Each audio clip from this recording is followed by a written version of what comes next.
possession and ownership of the world. And you have been so darned lazy that you've allowed the other fellow to run away with the whole world, and now he's bluffing you and telling you that the world belongs to him and that you have no part in it. I don't have to apologize to anybody for being black, because God Almighty knew exactly what he was doing when he made me black. If black people knew their glorious past, then they would be more inclined to respect themselves. When I am dead, wrap the mantle of the red, the black and the green around me, for in the new life I shall rise up with God Christ and nothing. To lead the millions of the heights and the triumph that you well know. Look for me in a whirlwind or a storm. Look for me all around you. For with God's grace, I shall come back with countless millions of black men and women who have died in America.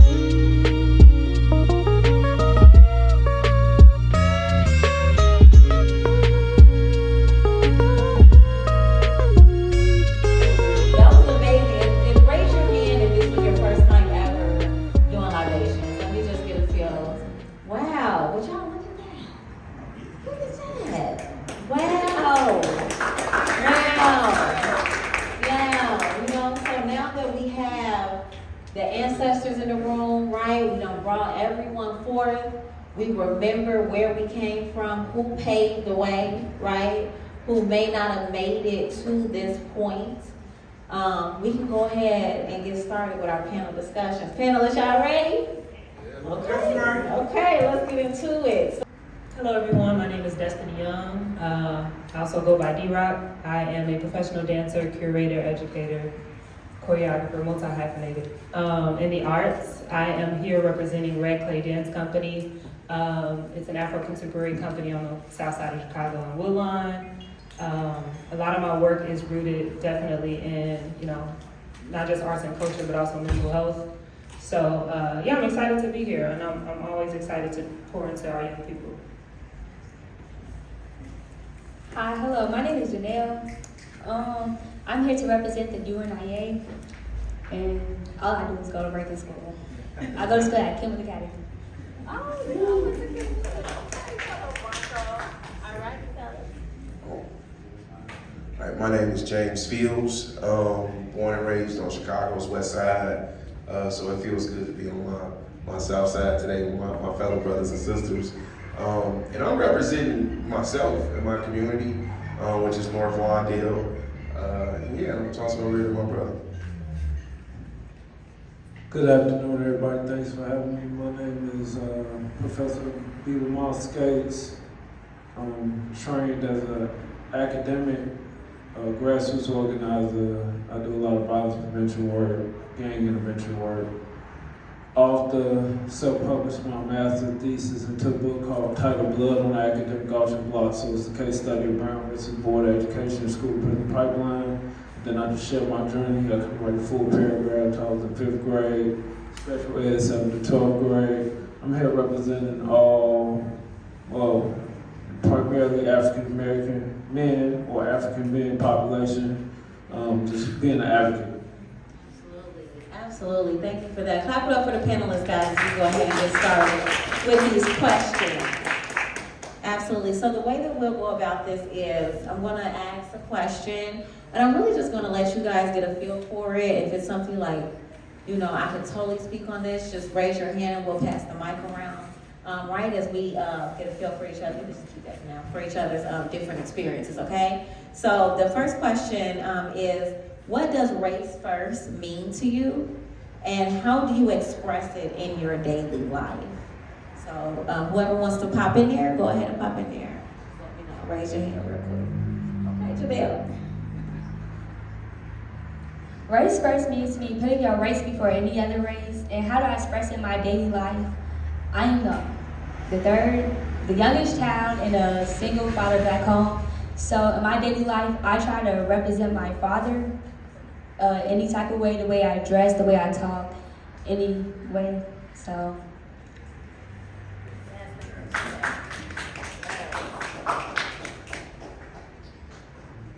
I'll go next. As far as race first, what it means to me is it's a lifestyle, it's a way of life, it's a mindset, it's a mentality, and I would say I express in my daily life, creating content, pushing a positive cultural image of Black masculinity, from an African-centered perspective.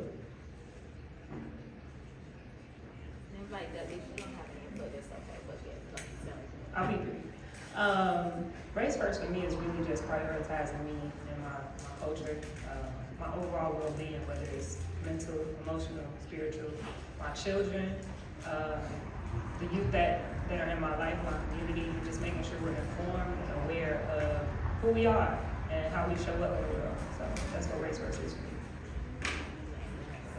Race First for me is just a celebration of Black excellence, like walking in a practice every single day, being proud to be Black, being proud to have the experiences and the hardships that I've had to overcome, my mom has to overcome, my ancestors have to overcome, the young people that I serve have to overcome, and knowing that you can do that unapologetically, being committed to people who look like you, and to know that you don't have to get permission from anybody else to be able to celebrate just that, right? Just Blackness. So being everything that is opposite of anti-Blackness for me is how I try to live and model that day. That's what's up. Oh, wow, yeah. I just said fire emoji. Yes, literally, like, yeah, you just cooked with that. Some things I heard there were, I love when you say unapologetic, you know, a sense of pride, a sense of caring about those who paved the way for you, so a sense of duty, you know, what I heard over here as well. So thank you all for those responses, thank you. The next question is, how does your family talk about race and identity, and how does that shape your understanding of who you are within the Black diaspora? So again, it's popcorn and whoever got on fire. I'll go. I would say I don't have the strongest relationship with my father's side, so I really can't speak on that. On my mother's side, I would say little or none. Like, my family's coming around, but I was pretty much the black sheep of my family. They don't really have an understanding for what it is, or until like something directly impacts them, you know, then they want to ask questions. So for me, I just focus on myself and not even my biological family, like Brother Marua, Ray, just having those conversations with like-minded other African people. I'll just be fully transparent. Those conversations didn't happen for me growing up. And, you know, that's not a fault of like my family. It's systematically set up to be that way. So we started to really take an internal look at pretty much like how we were going to talk about it when I actually started to try to heal. So it started with me, and I was accepted into this executive fellowship leadership program called the Surge Institute for Black and Brown Leaders, and it made me do an archaeological dig, right? And at this time, I was navigating through like Breonna Taylor being slain and shit. Everybody, I'm sorry, I'm gonna get out on that. Breonna Taylor being slain, and everybody feeling like at that time here in our climate, like my mom experienced that level of hatred, and it was just a lot of tension here in Chicago. I don't know if everybody remember it, but also on the west side, there was a lot of tension between like Black and brown people during that time. So I remember just protesting on Breonna Taylor's birthday at Union Park, marching. And I was just like, damn, why am I doing this now? Like, why wasn't I active, or why wasn't I involved? And then I just started to say, where did I come from? Then I learned about Juneteenth. And then I was just like, yo, why are we rocking with the 4th of July? So me and my family, we don't honor the 4th of July anymore. We only celebrate Juneteenth. And then further learning started to happen from my colleague Ryan, just about Kwanzaa and the practices and things of that nature. So it came a little bit later, and now for me and my family, like we really like honor and continue to figure out how do we learn ways to be able to talk about our race and our identity and have that be celebratory. So now we are proud to have our Juneteenth flags, and we're proud to make sure that, we're honoring just like our ancestors, but it came a little bit later on in life, not at the very beginning. I would also share that was not something that was really talked about growing up. I'm actually from the west side of Chicago too, from K-Town. And 5 brothers, 2 sisters. And yeah, my father was a pastor, and so I grew up in the church 7 days a week. And outside of the black church, my reference for culture was very minimal. And it didn't really start to open up, unfortunately, until we experienced grief at another level through losing our loved ones, our elders in the family, and how that sparked curiosity to start to think about where do I come from? Who was this person? Who was our great? And so that curiosity led us to kind of start to have conversations about that. And so that was one of my first entry points to learning about my culture and learning where I come from and, who's who. And outside of that, movement was honestly the next thing for me.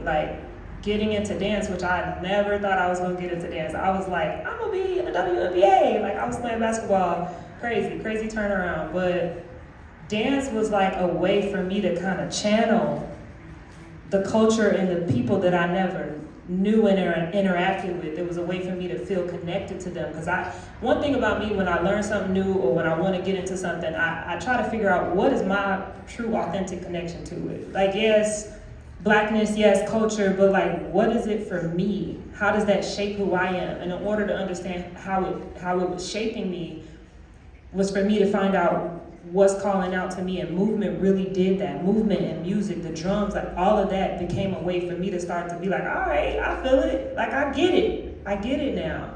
And it really shaped a lot of how I move through this world, how I see my people, right? How I show up in this space and start to take a little bit more ownership in who I am. Because the whole conversation around light-skinned versus dark-skinned women became a thing for me that I struggled with. And to kind of walk in privilege and you don't even know how that impacts, your sisters. And so for me, being in a company, joining Red Clay Dance Company, it changed my life. And I decided to stay because it was this can shape me as a woman. This is something I can pass down to my daughter, right? So in short, I'll say that was one of the ways that I was able to kind of pass that on to my children. Yeah.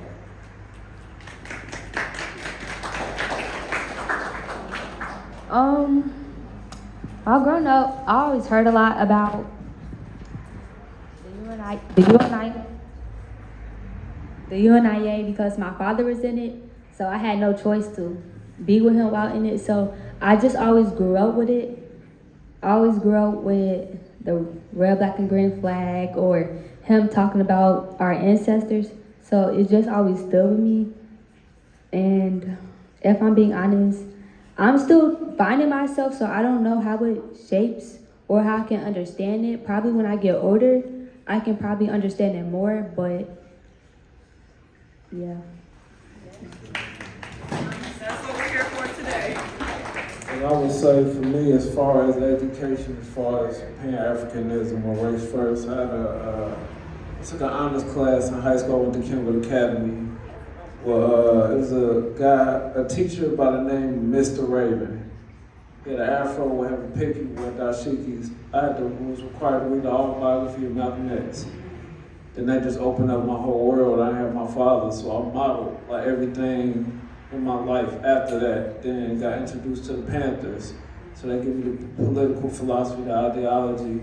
Although they're Marxists, I was able to take some of their community programs, their free breakfast for children programs, different things like that. And then as I got older, discovered Dr. Bobby Wright with the mental side, so that woke me up. And then for me, one of my biggest influences is Steve Copley, one of our great ancestors, and Dr. Amos Wilson. So that was gave me the cultural understanding of from a psychological perspective, but also a psychoeducational perspective. Yes, clap it up for that question. I was literally like getting chills as you all were responding to that question. So thank you, asking for that. That was deep. We getting deep, y'all. We gonna get a little deep, right? But I was literally getting chills. And so the next question is, how did or how does your racial identity influence your career aspirations? I know you spoke of that briefly. In your professional goals. So how are those things directly correlating for you all? I'll jump in first. Fun fact, we're in Beverly, but literally down the street is Christ Hospital. My first job graduating from out of high school was a housekeeper. And I worked at Christ Hospital for over 12 years. So for me, I thought that it was just labor.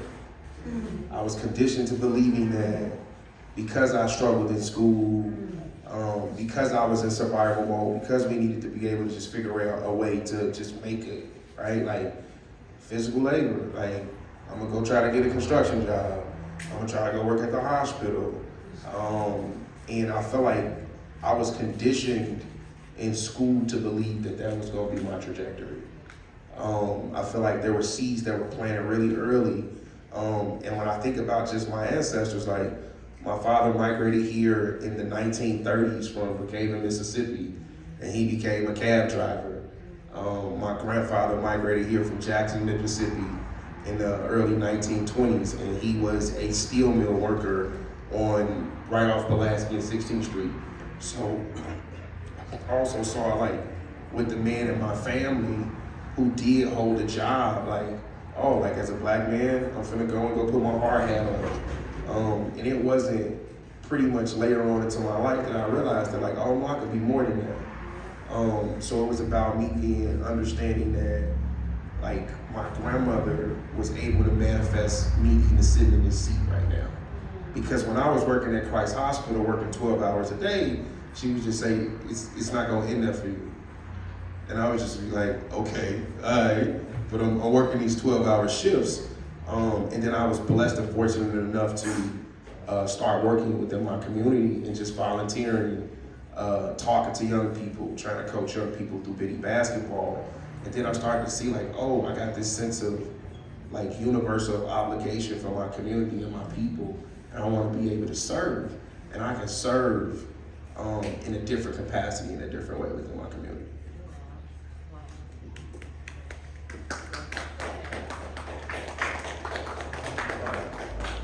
So for me, I would say professionally, I was in corporate. I worked primarily with youth in different nonprofits.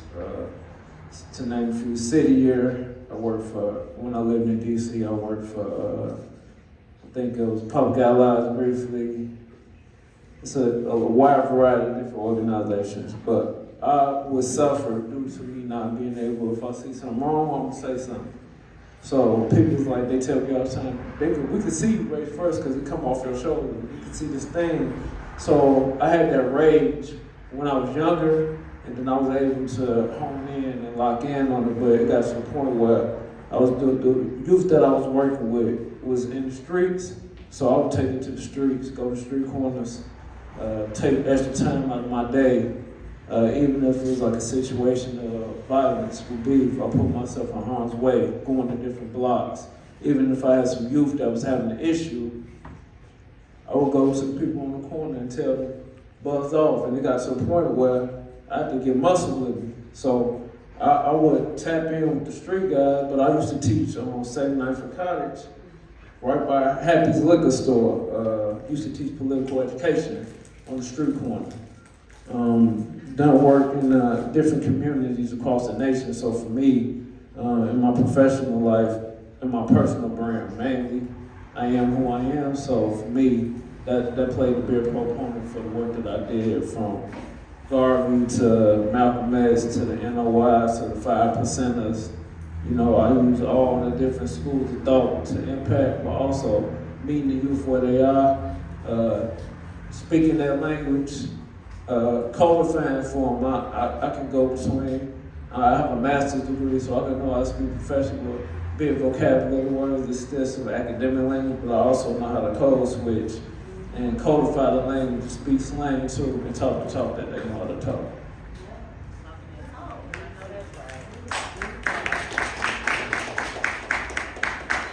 This is a loaded question for me, as I'm finding as I'm sitting here and the thoughts are percolating. I would say I mentioned earlier I wanted to be like a ball player. That's all that was really on my mind. I knew I wanted to write. I loved the writing. Like post high school, going to college, and so I went to Columbia College Chicago downtown, and I initially went in for journalism. So I'm like, I'm gonna be a news anchor. Like I was sold on that for a second. But then I think what happened kind of like subconsciously is I started to realize that there was I started to feel like there was no space for me in that field. Because when I would look across my TV screen, there wasn't many people that looked like me, at least at the time that I was looking at the screen. And so that played my psyche a little bit, right? And then being in the program that I was in, same thing. So it started to make me feel like kind of it wasn't possible a little bit, right? I had teachers tell me, don't say you're gonna be an anchor, say you're gonna be a reporter. And like say certain things that was just discouraging me. And to be honest, it was a dream that my dad had for me. And I just said I wanted to write. I didn't say I wanted to, So I was trying to like please my parents. A lot of other crazy stuff was happening. I stumbled upon dance and then my life changed. And so for me, it was like a lot of learning about who I was becoming and recognizing who I was amongst my white counterparts. Like I had to figure out a way to like own who I was when I walk in the room. And like the people that I had mentors and people that were pouring into me, telling me about my culture, getting me in spaces where I had those opportunities to learn about who I was and where I came from and the importance of my ancestors and their impact on our lives. And so like for me, it got to a point where it was like, I'm sorry, it was a lot of activity. It kind of threw my mind off, but like I think just at the end of the day, I think that my racial identity has always been a part of my career aspiration because it takes me back to the block, right? I used to be on the block outside, and I'm a person that, like I told you earlier, I'm multi-hyphenated, right? So I love doing a lot of different things, and I just do it to do it. I genuinely enjoy doing it, and for the most part, pretty good at the things that I do, And so it's like, I used to be on the block. Maybe we in the alley playing ball, or I might be in my backyard, dancing, or I might be in one of my neighbors' house helping them organize their shelves. Like I had a lot of different skills that were transferable that I didn't realize until I got older. And stepping into the career field of arts, I started realizing there's a lot of different things that I wanted to do. And so, similarly to how I was moving around in my neighborhood, it started to make me realize how much I enjoyed my people and wanted to just remain connected to them. And so that ended up becoming a lot of the work that I did and became interested in was like, I want to give back. I want to be always connected to where I am. Now, whether or not I'm pouring right in the community that I came from or somewhere else, it just became about being connected to people who look like me. So I got into Red Clay Dance Company. It was an all-black, women-led dance company. And I was like, oh, this is the spot for me.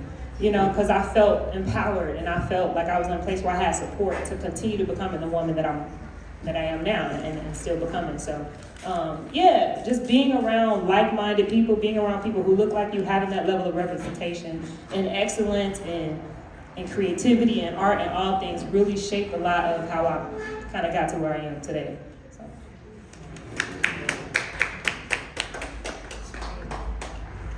Okay, thank you for that. Wow. Yeah, I think that I know that it's very intertwined, and so I appreciate you all's responses because me also as a fellow Black professional, it just greatly impacted my life. My racial identity really dictated the careers that I pursued. You mentioned the word serve, and I think that that's definitely on theme, on brand. Is just serving the community was something that was very important to me and being around the community. So thank you guys for those responses. The next question is, how can we use race first as a tool for unity rather than division within the diaspora, right? One thing and I was raised very pro-black. My name is Ashaki Miriam Furu, so I'm very African, right? And my dad would always tell me, everybody's race first. We're just the one, we have to say it, right, out loud. So, how can we use race first as a tool for unity rather than division within the diaspora, especially in light of conflicts and misunderstandings between different Black communities? So, I know it was mentioned even earlier, light skin versus dark skin, and African versus Black American or Caribbean, or and so how can we use this race first ideology as a tool for unification? I would say having spaces like this, like having spaces where we can share out our stories, because for me, with the whole colorism thing, for example, I was always hearing stories, or always in spaces feeling like the person that was left out, because I'm hearing stories of my darker sisters. As opposed to, why we don't just have a space where we all just talk about our stories, because we all experience things. We're all human at the end of the day. We all have struggles. We all have things that keep us from being the better parts of ourselves. So for me, it's like this right here, like coming together as a community, having spaces, especially for our young people. There's so much that they need to share. And so being able to have a space to do that, a safe space to do that, is, I think, essential, to being able to bring about unity in that way. So I would say, as far as unity, we have all these different schools of thought. So my thoughts are, we can agree to disagree. I'm not gonna argue or debate nobody like I used to do that, get my blood pressure up, get shadow banned on social media, but now I align myself with like-minded individuals, and then I focus on the youth. That's my primary focus. Just trying to steer them different paths, like different things like mastermind meetups, conferences, but using practical application or participant observation. So being able to actively get involved within your community, but finding like-minded individuals that's along the same lines, whether that's professional, whether that's social, spiritual, emotional, different things of that nature. But the key point for me is work with people that understand accountability. Because without it, you will keep, as Brother Negro was saying earlier, we've been trained like pit bulls to fight to the death for the wrong thing. So it's time to make those changes to advocate and fight for the right thing.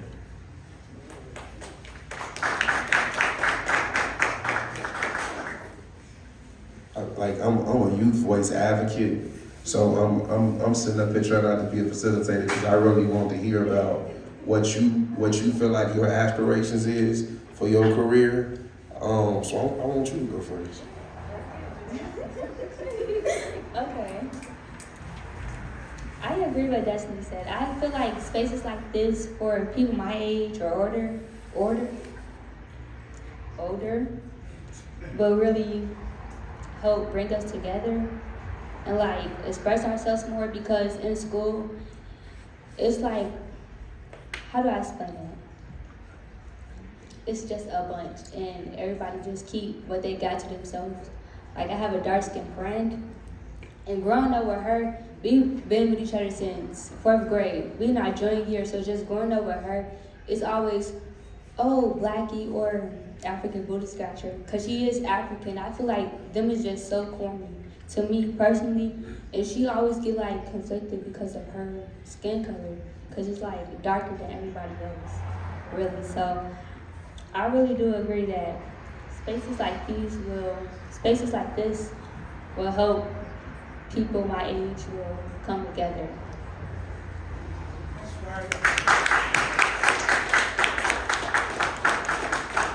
Thank you for sharing. I appreciate that. It's hard to follow up behind you after that.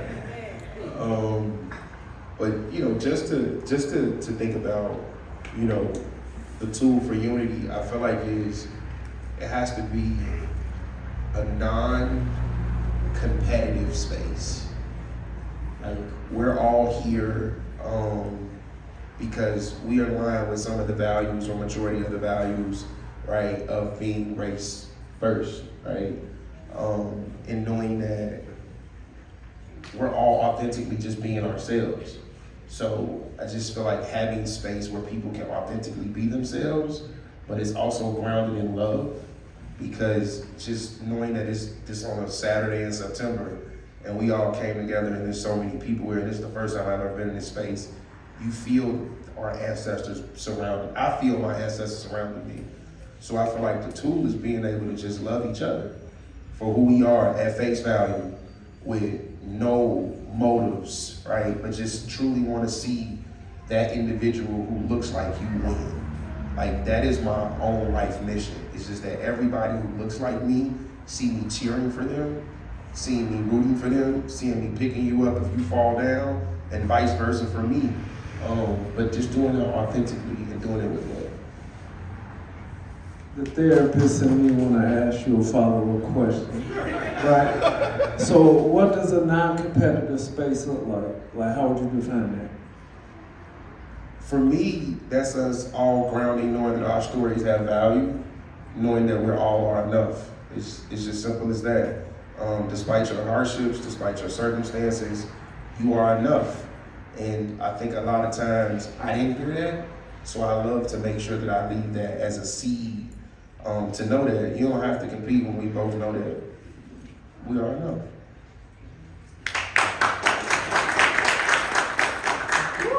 This is a good panel. You said something really right. That's what's up. Okay, yeah, that is what's up. This is a really good panel.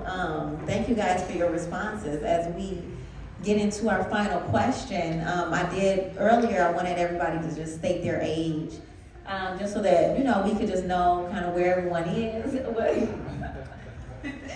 And look, y'all like, oh, ain't nobody telling me that, ain't nobody telling me that. But, you know, just quickly, because we just want to see who's in the room, right? And my background is in industrial and organizational psychology, which is studying the business of the workplace. And they see what ages are in the workplace as well, right? We want to know, like, if it's mostly boomers, if it's millennials, things like that. So yeah, just quickly state your age before you answer this last question, which is, the last question is, how can families, and I was actually surprised earlier when we talked about this, most of you on this panel, and I don't know if it's the same for you all out there in the audience, had not been raised race first, pro-black. That was not my experience. It was through and through me, right? Me, my brothers. We celebrated Kwanzaa every year, did those things. So to hear that was not the case for everybody, I'm like, okay, that's interesting, right? So how can families foster strong relationships that are rooted in the principle of African liberation and pride in one's racial identity? So how can we essentially change that moving forward to where these conversations are happening more so in the household, or maybe even ways that you may be thinking that you're going to do for your own families, you know? So again, state your age briefly, and then whoever wants to get started can answer the question. I'm 34. I think, speaking just from my own household growing up, I think it has a lot to do with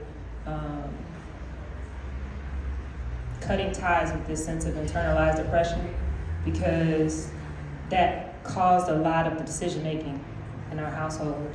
And the reason of, you gotta talk the talk, you gotta walk the walk, you gotta code switch, you know what I'm saying? And like, I, as a woman now, and even for my children, I try to just show up, be in the room. Yes, you can be educated, that's great, right? You can still enlarge your vocabulary, I think that's fantastic. But don't feel like you need, if you feel inauthentic when you walk in the room, then maybe you should check yourself. And that's one of the biggest things that I try to live by today is like, we don't have to take on the things that were strategically set for us to fail. We don't have to take that on, we don't have to embody that. And so, yeah, I think pushing, much like what the gentleman here said. What's your name again? James. Much like what James said about like, you know, I lost my thought. But yeah, just all of that good stuff. It'll come back to me. I'm losing my thought. Absolutely, that's what's up.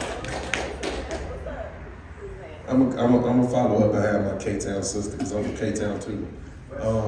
So I just had an opportunity to turn 36 years of age, which I'm extremely proud of. Thank you. It literally was just last Friday. For me, it was about having the opportunity to know that like my family, along with myself, we have an opportunity to unlearn the historic trauma, unlearn the historic harm that we've been conditioned into believing that we don't matter, right? Or that our story just starts from slavery. And being able to embrace all aspects of us, even when it makes us uncomfortable. And we can sit here and we can act like, oh man, you know, it's always that feeling of being proud to be black, and it is. But when you're in those spaces by yourself, and you know that you look around and you don't see them other people that look like you, it hit different. So I have to be able to courageously, you know, just spread my wings and continue to figure out how do I plant seeds of black excellence and black love and black appreciation within me. And it starts with me and it ends with me, you know, when I think about setting the tone for my family. So I'm the youngest, I'm not the oldest. I got 16 other siblings on my dad's side. So for me, I know that when my mom started to heal, it brought about a pathway for me to do so. And then it was just like, I get the opportunity to meet people like Ray, who I didn't even know that Ray knew my younger cousin, DeAndre, from when he was growing up. So just even putting yourselves in those spaces with other people that have the same values and that have knowledge, right? And being able to be in tune with your elders and also the young people. For me, I need the whole intergenerational piece for me to continue to figure out who am I as a black man? How do I want to show up in this space? How do I be uncomfortable with where I have to sit? And how do I also evolve? And what do I have to shed too, right? Because when you're in these spaces, it's so easy to be in alignment with white supremacy culture. It's so easy to just be like anti-black or this is what's wrong with black people. Like, I'm so happy that we have a conversation or a panel saying, well, this is what our people need to do. The more so about like what we already possess as people. So just thank y'all for that.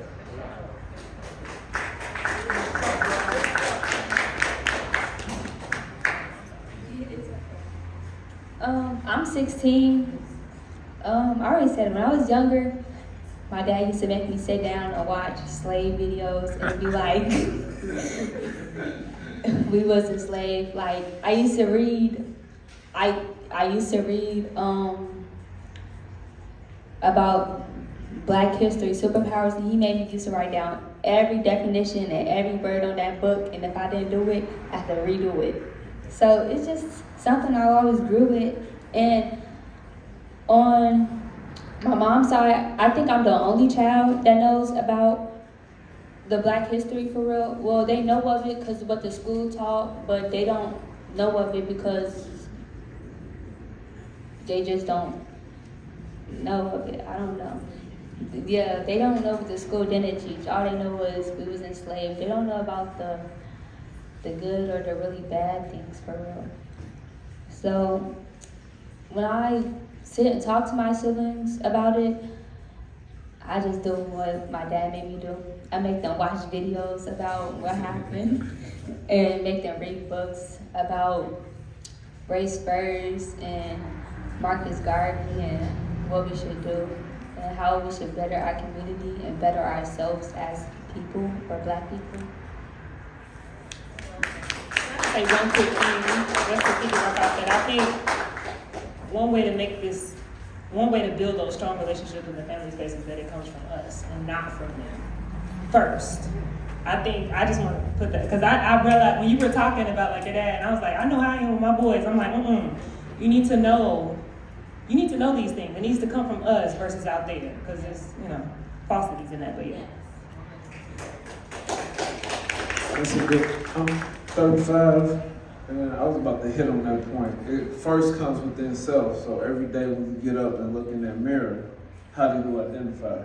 Sometimes you do feel like putting a mask on, or having a wall up, but you have to go within yourself first, deal with your insecurities, and don't look at, I always look at L's as lessons instead of failures. Ella Baker, the grandmother of the civil rights movement, always talked about turning your weaknesses into strengths. So for me, I try to hone in on that, but also I try to live by example, because people I work with you, so they watch your actions, so your actions speak louder words. So being accountable for myself, I can't think about what my family thinks, so I used to. But at a certain point, I can't save everybody, even my own relatives.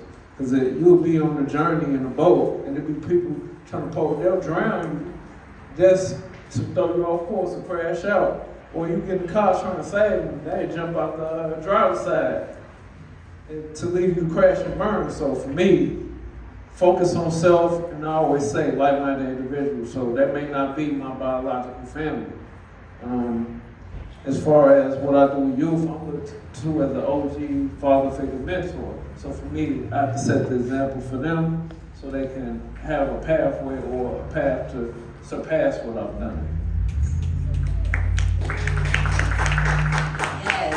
Yes. Thank you all for those responses. I heard unlearning, starting with self. I love your practical suggestions, Janelle, like watching movies, learning about this, reading books. Brandon mentioned earlier the autobiography of Malcolm X changed his life, which same for me. I remember being a little girl and just reading that book, and it just blew my mind. And I also had a lot of those things. In my family, we celebrate Kwanzaa every year, so that was just a really foundational thing for me growing up, and we was all about the red, black, and green, so I like those. I'm always big for like practical things of how you can start today, maybe find a book to read, whether it's the autobiography of Malcolm X, when you leave here, put into Google, who is Marcus Garvey, right? We have to all start somewhere, because then, as many of you mentioned, then it starts with you. Then you can educate your siblings, your family, your friends, your teachers, whoever, right? And really be that example. So I want to thank you all again. Can we give a round of applause for the panel? Absolutely, yes. My cup. I don't know about y'all, but this is really filling my cup. So as we get ready to transition, I'm going to open up the floor for about 2 to 3 questions from people in the audience if you want to ask our panel any additional questions. So I'll walk around here, and if you have any questions, follow-up questions for them, just give me a little hand raise and I'll bring you the mic. I don't mean to put y'all around. Okay, we got, oh, hey, little. Y'all, this my little brother back here. Glad you could make it. We got a question for the panel? Yes. So, how do y'all, when it comes to the color black in general, do that come with power and responsibility, or it come with calmness and sharing and caring and loving, or because people outside, they can make the color into a darker version of what it is. Black is dark. For us, as I can see looking at, just listen from y'all, it's intelligent and care. And I don't even know y'all. So how do y'all respond to people who are really confused about this, and look at color like the streets, and look at color like the pain, the trauma, and not the positive aspect of it? Good question. Thank you. I would say, as far as African people, black people, we are people of the sun. We have melanin. So for me, when I'm around my people, I get activated. I get a adrenaline rush, especially doing things like this. So for me, I would say, get out in the sun. For me, I'm big on fitness, so physical wellness for me is get active. I just say get active and activate yourself, but also do things that's gonna spark and open up that pineal gland, that third eye, and the sun will activate that for you, but also what you put into your body, whether that be food, music, social media, media of different forms. So it's all what you make of it, but also, like I said, you can activate yourself into your lower self based off who you surround yourself with.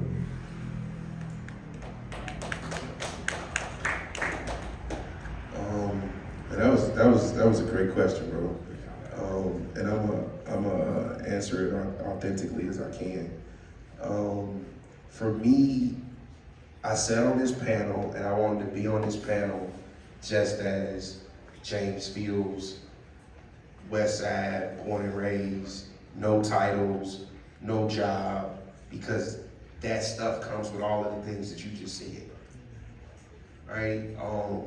So it's true. Everything that you name, like, that's what is either gonna be projected onto me or something that I have to either shed that's already been planted within me.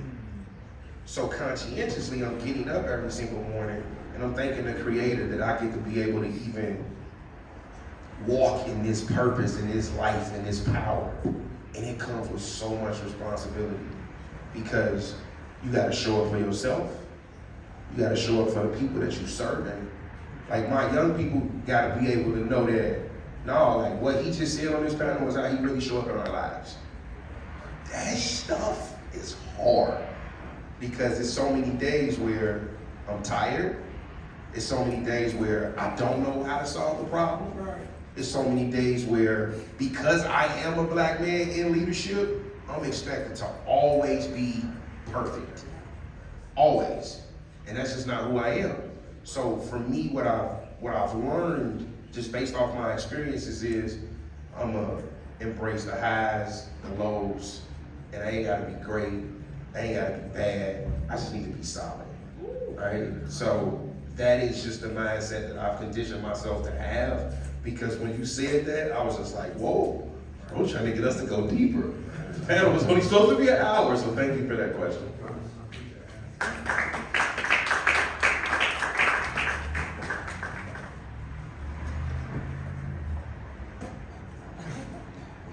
I'm good. Anybody else got a question? I'm gonna chew on that for a while. Some body thoughts came up. Good question.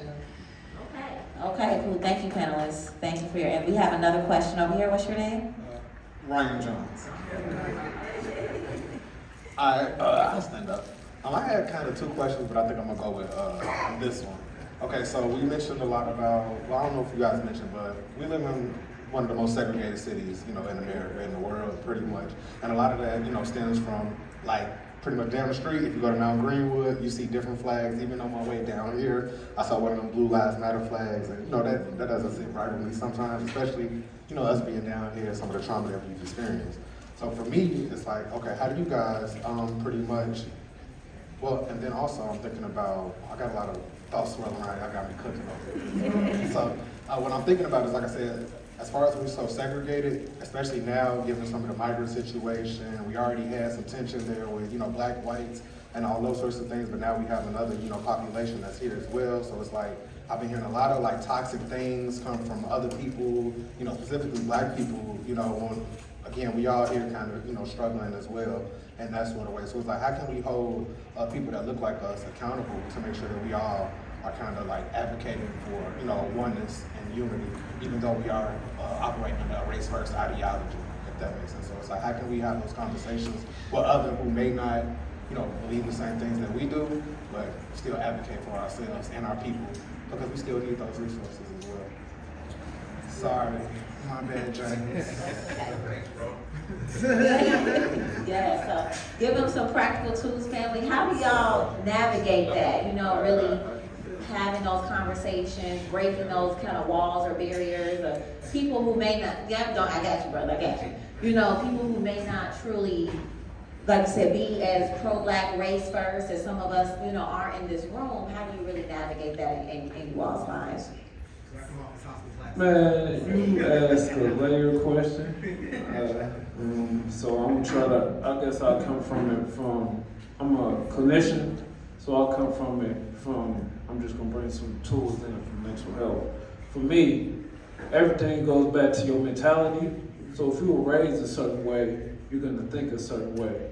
So if most of the young guys I work with, all they know is the streets. Their father was in it, uncle was in it, maybe their grandfather was in it. So it's gonna be a repeated cycle. I always say it's a intergenerational curse of miseducation and the mental side. So the parent is miseducated. The child will probably be miseducated or had that trauma passed down to them based off of what happened in the womb. So for instance, the example I always use is Baby Boy, the Baby Boy syndrome. From the movie Baby Boy, John Singer opened up with Tyrese in the womb. And then he had, it was like, the crib is the house, your boys is your friends, your mother is your mother, but then you got all these other different exterior things. So if your friends if you run within a certain social group and everybody is sick, if 4 people is mentally imbalanced as far as self-hatred, you're gonna be the 5th self-hating individual. So for me, you can't save everybody, and I burn myself out trying to save everybody. But if you keep trying to save those that don't want to be saved, Harriet Tubman said she could have saved many more enslaved Africans if they would do they were slaves. So for me, you gotta save the ones that want to be saved, because you can't, if you're trying to escape, you can't take somebody that might potentially, if they get caught, they gonna tell on everybody. So you gotta preserve your own sanity by ducking and blocking out the insanity. Hit it with a stiff arm, spin move. Oh, that's right. I'm gonna just be transparent. I think I'm talking in drafts in this response because I'm still working on my answer. But at the end of the day, and I think I'm kind of tying both of y'all questions in, it's kind of like, as a black woman, I'm gonna speak for me, like, to focus on the power that we have as opposed to the struggle that we endure. Because I think we were taught to focus on the struggle, and it doesn't give as much agency and just power to know that I can do and be whatever I want to be, right? If it's people out there that's looking at the color black as something that's negative, they ain't had it yet. They don't understand the true power of blackness. They don't understand that blackness is the reason a lot of the world exists the way that it does, the way we consume. We're creators, right? We're inventors. We make a lot of stuff happen for real. And people try to copy it. People try to smoke it, drink it, dress like it, do all the things to become it, and will never be that. But it's really knowing who you are inside your own skin and really leaning into that power, because it's a spiritual thing too at the end of the day. So understanding spirit and your connection to it as a way to guide you, to navigate you through these things. And don't trip over the little stuff, because that's the design, is that we keep tripping over the little stuff. So I don't know, I'm still like working on my answer. That's a good This draft. is really good stuff. That's a good draft right there. Did anybody else have any other input? Take us home, Jay. That's like the $1 million question. So just based on my experience, I can't give up on my people. So if it's literally about, like, bro, we might get caught. We gonna get caught, bro, because I'm gonna just be transparent. I'm gonna save who I can save. I'm gonna still plant seeds in the people who don't quite understand just yet that you deserve to also have this thing, right? Because we were born more than just to survive. And I'm gonna live by never pointing my finger at my people. Yes. right? Because it's this thing that when you think about watering the lettuce, right? We can't point at the other piece of lettuce. If the lettuce is bad, we gotta look at the soil, right? So for me, I'm planting seeds, and I'm gonna make sure that I troubleshoot the soil if I'm gonna figure out what that problem is. Because for so long, like what Sis is saying, like they want us to kind of trip over these things.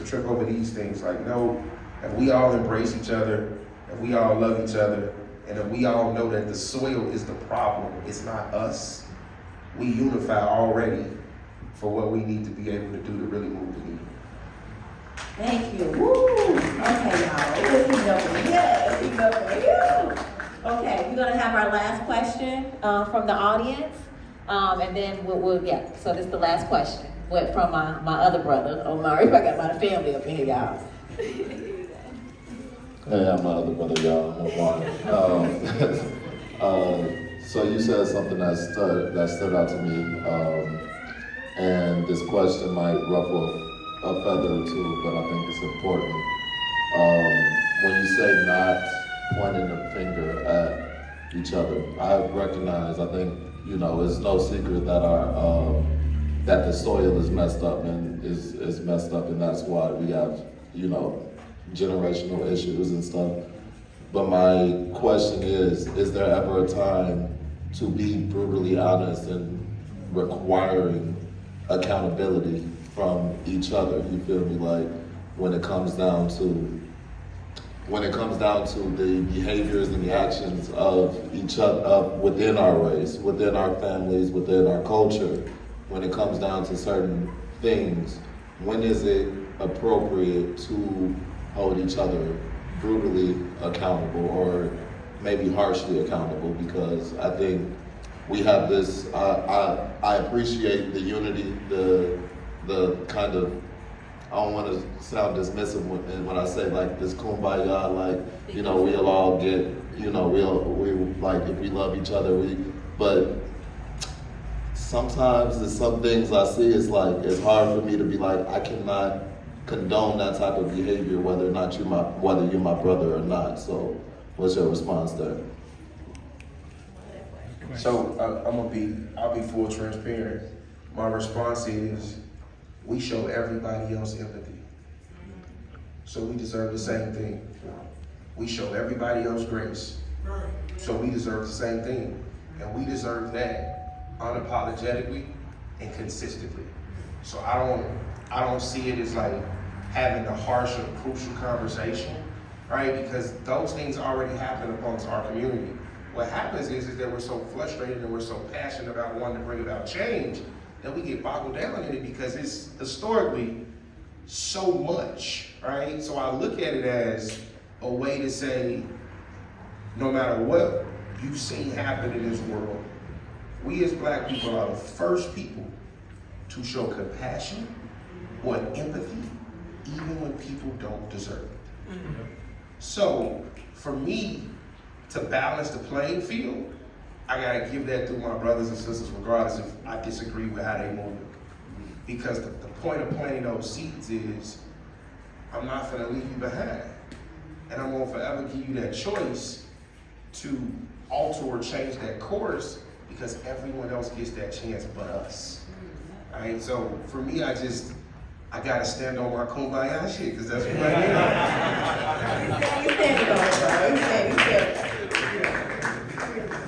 I just want to add to that too, it's like, to this idea of pointing fingers. It's enough fingers pointed at us already. So, like everybody's fingers pointed at us. Look at them dudes on the corner. Look at them little girls, look what they got on. Like they talk about our young people all day, every day. So like, me, I can hold you accountable, but to what you were saying is like, at the end of the day, if I don't do it in love, it doesn't matter. I can do it harshly, we can fight, we can bicker, we can go back and forth, but if I don't show you love, then what are we doing, right? So I think a lot of that accountability and a lot of that taking responsibility for our actions, there should be some conversations. We should be able to come to the head and be like, yo, let's get an understanding and consistently make space for that versus you're not doing the things that could be better or whatever the case may be, and pointing the finger directly to my brother or my sister, all that's gonna do is just keep us where we at. It's not gonna allow us to move forward. So I just think that doing it from a place of love and genuine care, and just keep showing up, right? Like if I'm trying to get somebody to move forward in their life, they gotta move at their own pace, right? So at some point, if I keep showing up, and I don't have to say nothing, I'm just keep showing up, eventually something will happen. I believe that. That's just me. I'm a faith girl. So like, a lot of that is just wrapped in consistency for real. Yeah. Okay.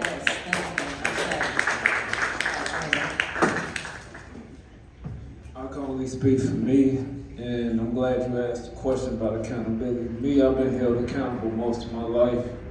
Father wasn't in my life, but I've had elders and OGs, big homies that's held me accountable. So when I was in violation of the code, I get chin checked or violated for my actions by whoever the elders is or the council or advisors are. So for me, you have to take accountability within yourself first, because you can't tell somebody else to change their lives and do something else in your household.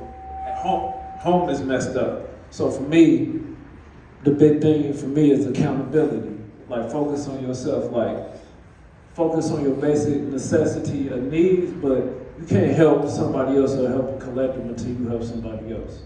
So for me, I would say accountability that's my favorite word, for real. So like being accountable for yourself, for your family, your immediate family, then you can go take care of everybody else. But if you can't take care of your essential needs or your basic self-care needs, or if you lack emotional intelligence, how you going to help somebody else change their life? Thank y'all, thank y'all. So long story short, love is the answer, and it starts with self. Long story short, that's what I heard.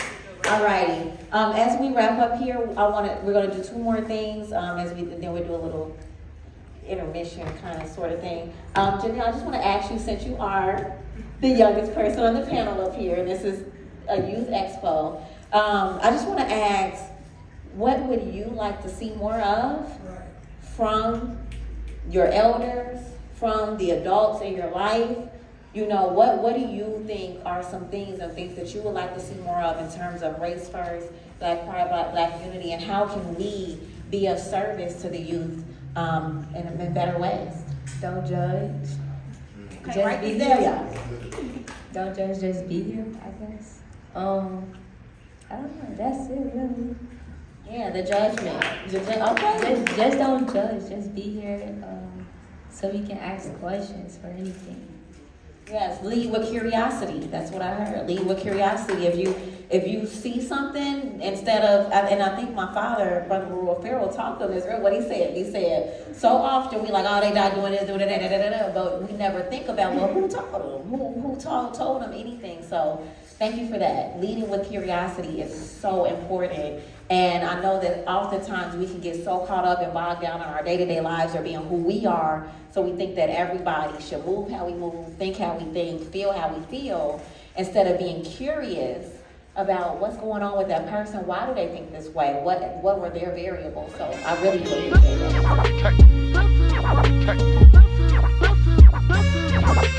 that.